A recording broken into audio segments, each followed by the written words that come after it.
So does Alabama have some reason to be worried about this Wisconsin game?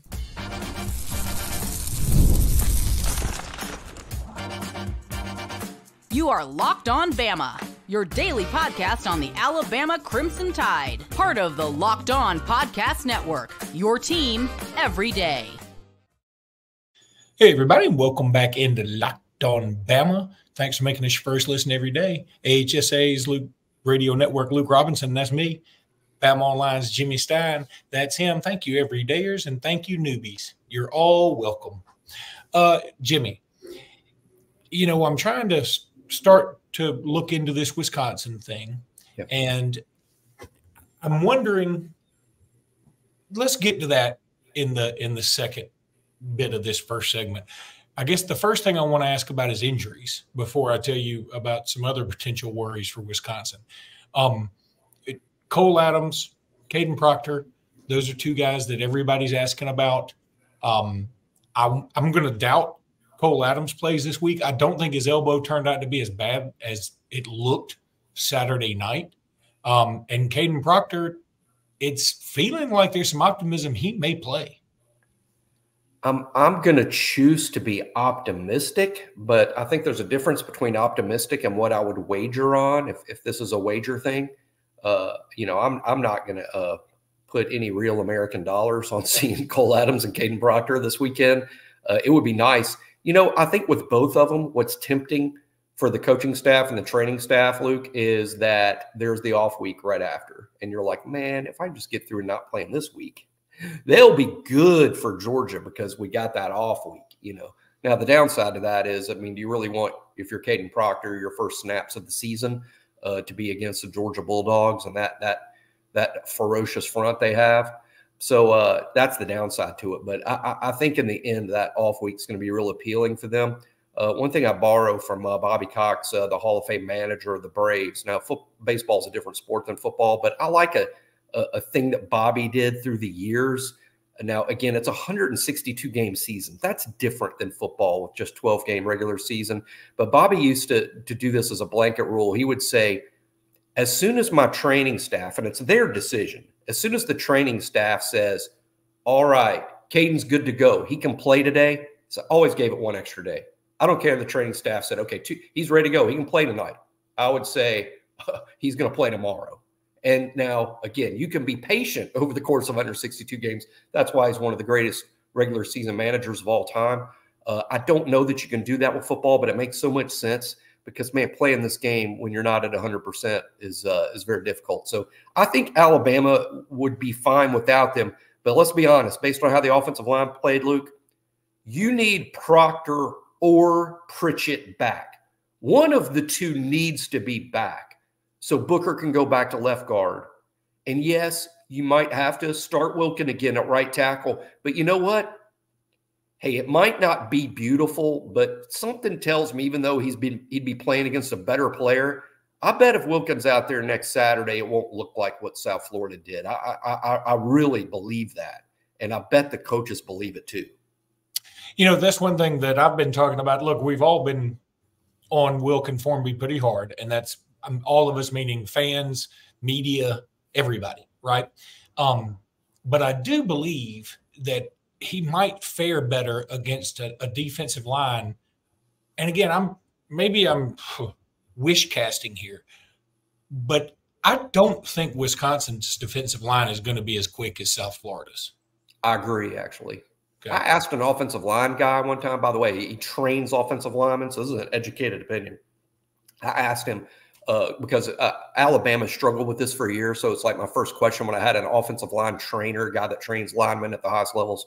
I said, hey, look, you know, when you're at Alabama and you're 300 pounds and you're an NFL type player and you play in the SEC, so you're playing against SEC defensive linemen and future NFL players, is it normal that you would have difficulty when now you've got to block, instead of a 290-pound guy, you got to block a 260-pound guy who's really quick, but he's only 260.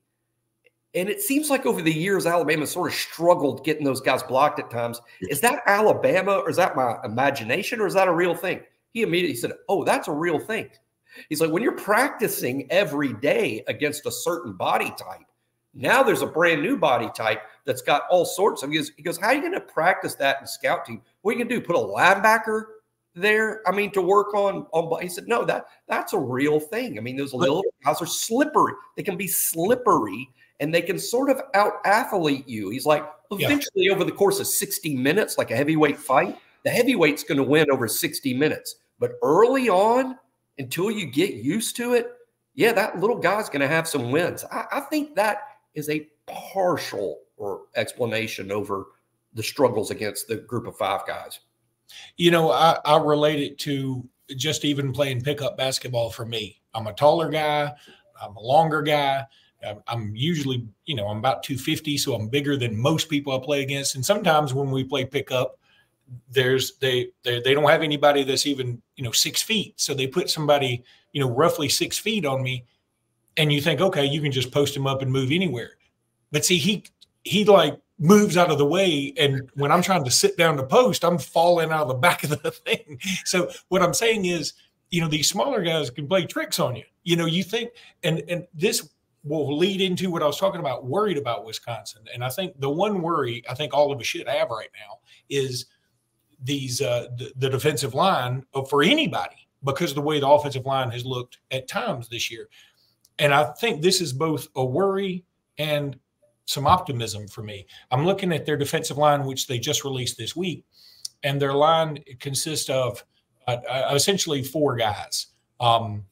Ben Barton, who's a redshirt senior at 6'5", 308. Elijah Hills, who's a senior at 6'3", 282. Kurt Neal, 6 feet, 290, who's a redshirt sophomore. And then Cade McDonald, 6'6", 285, a redshirt senior. Now, the first thing I go is, oh, my God, they got a very experienced, big offensive line. Mature. And then I say, well, I'm glad they're bigger, because if we had Bryce Young back there, look, I love Bryce Young. Don't get me wrong. But if we had Bryce Young back there who's under 6 feet, okay, I may be a little more worried. Well, we got a 6'3", 6'4 quarterback. I'm not worried about seeing over somebody on the defensive line anymore. And secondly, those numbers that I'm reading out don't lend me to think that, hey, these guys are going to be as quick as what we saw against South Florida. In fact, they sort of read like Alabama defensive line figures. So we practice against them, so I'm going to assume we do better. Yeah, and I would think Formby, I mean, just as guess, don't you agree that in practice, let's say, you know, our 2 primary outside guys that a tackle will be going against? So Formby's going against Jameer and Latham. I like that matchup for Formby. Latham's a good player. He made plays this past week. I thought Latham played pretty well this weekend. But, I mean, that's a good matchup for Formby. Latham's 280. You know, he's quick for 280, but he's not this unbelievable athlete for 280. Right. The other side, though, is Q Robinson. Now, when Wilkin locks up Q's done. Yeah. Q's done when Wilkin locks him up. But locking him up is difficult because Q's 240 and he can run like a deer, and he's just going to outquick. And also what happens with offensive linemen is, I'm no OL coach, obviously, but you know what happens when offensive linemen are holding? Usually it's because of their feet. It's not because of their hands. They're not in good position, so they have to reach. And once you reach, you're dead. You're dead. I mean, you're going to get called for holding quite a bit. Your arms are away from you. You're not keeping them inside. And these quicker dudes can make you reach. Again, this sounds like, hey, we're making a bunch of excuses for Wilkin. That's it. I'm not. He played really, really bad. And I hope that this weekend Proctor's fine and Proctor's at left tackle and Pritchett's a right tackle. That's what I hope. But I'm just saying this. If Formby plays this weekend, all hope is not lost. I think it's a better matchup for him, and I think he would do better. And frankly, we need to root for him to get back on the horse because we need that guy. He's got some all-conference ability down the road. We need this guy to be good. The only way he's going to be good is sticking back out there. Yeah, I'm with you. And, you know, it gets sort of tiresome when everybody's like, well, you're making excuses. I sometimes explanations aren't excuses. The reasons. Yeah, they're just reasons. And reasons. I've also seen some stuff on here. Some of our comments have been like, gosh, y'all act like we didn't win the game. See, I look at doing this podcast as, hey, we want to point out the positives and the negatives. But if we we're huge Alabama fans. I mean, if you watch this, you know. But if we only tell you how awesome things are all the time, that doesn't make us look good either. And I think that where you learn about this is, and where you learn you need to get better is pointing out, hey, this is where you screwed up. So anyway, that's just a little bit of a take. All I do is give opinions about Alabama football. All I do every day and what I get all week is complaints that I'm too hard on the team and complaints that I'm a cheerleader. As long as they're about 50-50, I must be doing all right. That's right. All right. So, Jimmy, when we return, we're going to talk a little bit about some of your stock up players. But I do want to tell you about this new app you need to check out, Locked On Bama fans. I want you to take a moment and give you a heads up about this brand new mobile game that I think you're going to love as much as I do, and this Ultimate Football HC. In this amazing game and simulation, you get to step into the shoes of a head coach and lead your college football team to glory. You can imagine, look, actually being the head coach of Alabama or Wisconsin, and you can get drugged by Alabama. From recruiting players and hiring coaching staffs to overseeing training camps and handling school scholarships, you control every crucial detail of the program. It's all in your hands. Will you be able to handle the pressure? I bet you can. And here's what I really love about the game. You're responsible for calling offensive plays during the games. Your strategy will not only determine the success of your football season, but it'll shape the future and legacy of your program. And it's all completely free. That's Ultimate College Football HC. To download the game, just visit ultimate-cfb.com. ultimate-cfb.com, or look it up on the app stores. That's probably the easiest thing to do. Ultimate College Football HC. Begin your coaching legacy today. So it's something we've been doing every week. And look, I think we just skipped the stock down unless somebody is like plummeting, unless we got, some Enron in here somewhere. We, if we had Peyton Thorne on the team, then yeah, we'd have a stock down this week, but we don't have a Peyton Thorne on the team. By the way, there's a great article in the Nashville Tennessean today by a dude, I don't even know who it is, but he just eviscerates Freeze about his quarterback coaching. And if you like some Schadenfreude about Auburn, you might want to go check it out. But Jimmy, your stock up players for this week. Well, you were just saying that people think we complain too much and like we didn't win the game. Here, I'm pleasantly pleased to report that my stock up, I try to go with about 6 guys every week, and I had a hard time keeping it out of 8, 9, even 10 guys. I think several guys were stock up guys based on their performance against South Florida. Jam Miller, stock up, great game, 140 yards, big part of the fourth quarter blowout. And I'm going to be completely honest here. This week I may call it the other way, but this week he's a better player than Justice Haynes. He was just a better player this week than Justice. Let me give you credit. Real quick. I've been saying all along Justice is going to be the dude. Yep. And you've been saying they go back and forth, and you nailed it. My bad. Well, let me give you some credit. I think 5 years from now, when we're discussing their careers, assuming both stay totally healthy, I think 5 years from now, we're like, yeah, Haynes is a better player than Miller, based at Alabama, based on NFL career. I agree. I think Haynes is better. I just think Miller's a year older. And I think right now what we're going to see this year is Miller's experience of being a year older to where they sort of go back and forth all year. But Miller, stock up. Jeremy Bernard, stock up. Now, I expected him to have an even bigger game. But let's remember, Jeremy Bernard only caught 1 ball against Western Kentucky in that explosion. He was clearly a bigger part of things this past weekend. And it wasn't so much what Jeremy did, but I think the message that the staff is sending that Jeremy is a go-to receiver on this team and is going to be a big part of things all year long.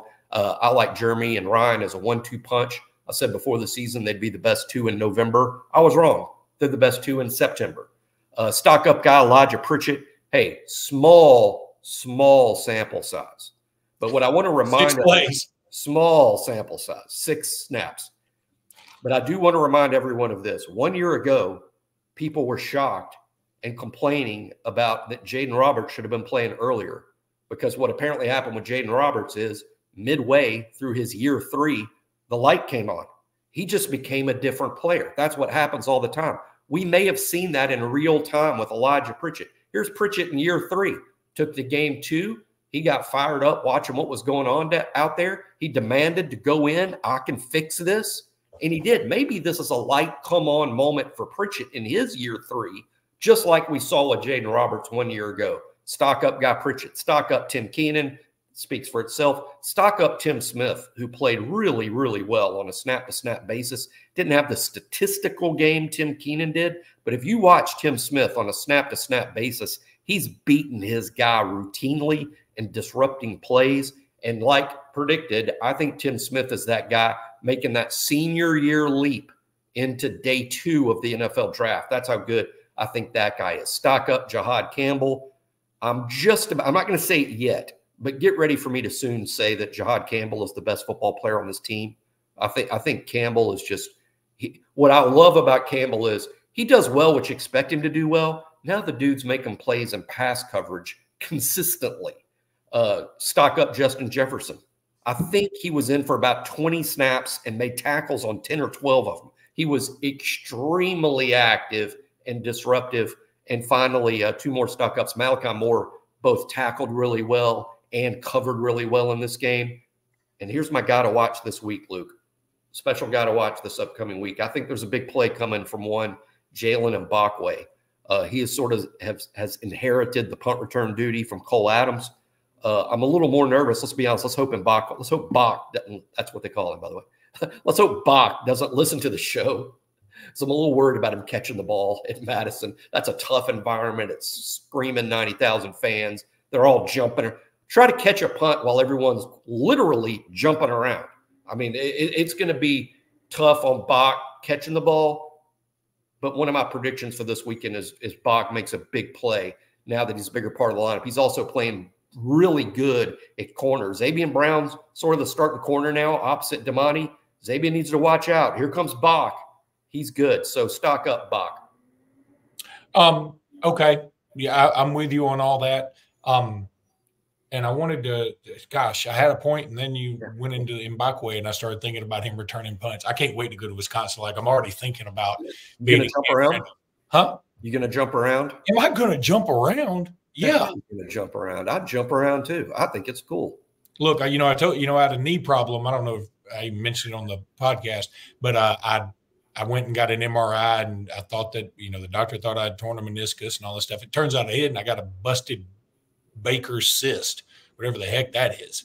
And it's terrible when you don't know what it is. It's like going to the mechanic and he tells you, you got a busted Baker's cyst. That's going to be $800. You got some rusting on your Johnson rod. I'm like, okay, God, I hope not. But anyway, your undercoating is peeling. Anyway, so, I mean, it's hurting, but I swear to God, this has been a thought of mine this week. Like, even with a hurt knee and a busted Baker's cyst, whatever that is, I'm going to be jumping around. You got to jump around when you go. My 51-year-old butt's going to be out there jumping around. And all I hope is that, please, Fox, don't pan the crowd and find me. That's all I hope. That's really been my hope ever since whenever I go to an away game, is they don't ever find me, because you saw that. Did you see the Florida fan at the Miami game? He had like a White Claw, and he was sitting like this on the. But with a White Claw? Yeah, it was the saddest. And then they panned back to him. I don't even need to see. That's sad. They panned back to him, and it was so funny. Like, he was still like this, and then he felt his phone buzz, so he picked it up, and he realized he was on camera, so he went. He was like, oh, yeah, I'm just having a White Claw, no big whoop. Kind of funny. All right, Jimmy, we got some recruiting talk to go over in the third segment here, and that's what we're going to do. All right, I got to tell you about 5-Hour Energy, because I use it all the time. I'm going to use it this weekend because I can tell y'all know me. I go to bed early, and so this 11 o'clock kick should be right up my alley, but I'm probably going to stay up late Friday night so it doesn't work out. Look, if you have a to-do list, 5-Hour Energy will help you get that done. If you want to get in shape but having trouble staying motivated, make 5-Hour Energy shots part of your lifestyle to get the energy boost you need to get fit. Grab a 5-Hour Energy shot to stay alert and watch all your favorite games. That's what I'm going to do. 5-Hour Energy shots give you the feeling of alertness and energy you need to get in the zone. Look, Go check out 5 Hour Energy today. It's the brand hardworking people like you have trusted for 20 years. 20 years it's been around. You always know where to find 5 Hour Energy shots right at the cash register at nearly every convenience, drug, and grocery store nationwide. I swear they're everywhere. Stock up on money-saving multi-packs to make sure you never run out of delicious, energizing 5 Hour Energy shots. If you go to 5 Hour Energy, that's the number 5, hourenergy.com, and get some 5 Hour Energy product today, you can use my promo code LOCKEDONCFB and receive 20% off, and you can mix and match all the flavors and all that. That's so cool. Go to 5hourenergy.com today. That's the number 5, and then hour with a silent H, energy.com.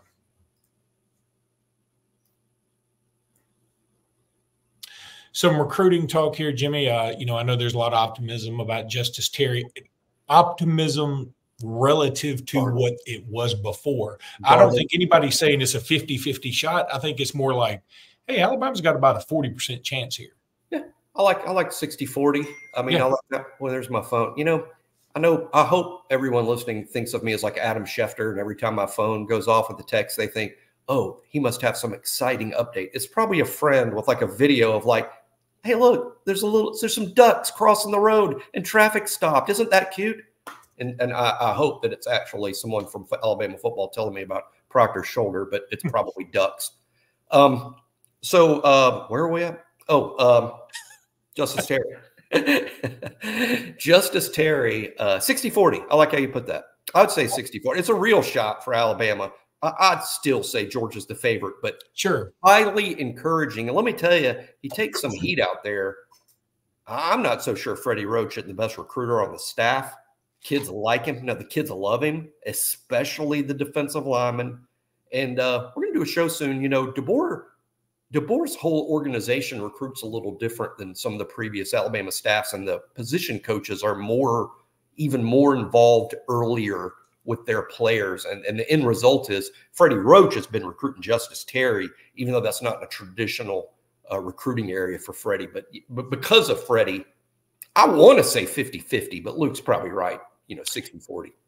Is it me, or does DeBoer seem to let the assistants do most of the face-to-face recruiting, put their stamp on it recruiting than him? And when Saban was here, it was like, Saban's the dude. I mean, Saban's the closer. And I'm not saying DeBoer's not a good recruiter. I'm just saying it feels like this is part of Kalen DeBoer's delegation. This isn't exactly correct, but this is how I like to think of it because it's so easy to think of it this way in terms of DeBoer's role. Think of Courtney Morgan as the opener. Courtney Morgan is the one that's the organizational, okay, this guy is a priority. And by the way, DeBoer helps decide who the priorities are behind the scenes.